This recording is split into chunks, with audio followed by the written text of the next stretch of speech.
ಇನ್ನು ಇರಾನ್ ಮೇಲೆ ಅಮೆರಿಕ ಹಾಗೂ ಇಸ್ರೇಲ್ ದಾಳಿಯನ್ನ ಮಾಡ್ತಾ ಇದೆ. ಅಲ್ ಖಮನೈ ನಿಧನದ ಬೆನ್ನಲ್ಲೇ ಅಮೆರಿಕ ಹಾಗೂ ಇಸ್ರೇಲ್ ಜಂಟಿಯಾಗಿದೆ. ಇರಾನ್ ಮಿಲಿಟರಿ ನೆಲೆಗಳ ಮೇಲೆ ಅಟ್ಯಾಕ್ ಮಾಡ್ತಾ ಇದೆ. ಮಿಸೈಲ್ಗಳನ್ನ ಹೊಡೆದಕ್ಕೆ ಬೆಂಕಿ ಚಿಮ್ತಾ ಇದೆ.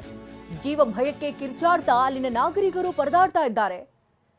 ಭಯದ ವಾತಾವರಣ, ಆತಂಕದ ವಾತಾವರಣ ಅಲ್ಲಿ ನಿರ್ಮಾಣ ಆಗಿದೆ. ಕ್ಷಣ ಕ್ಷಣಕ್ಕೂ ಕೂಡ ಅಲ್ಲಿ ಏನಾಗ್ತಾ ಇದೆ ಪರಿಸ್ಥಿತಿ ಅನ್ನೋದು ಕೂಡ ಅರ್ಥವಾಗದೆ ಅಲ್ಲಿನ ನಾಗರಿಕರು ಒದ್ದಾಡ್ತಿದ್ದಾರೆ.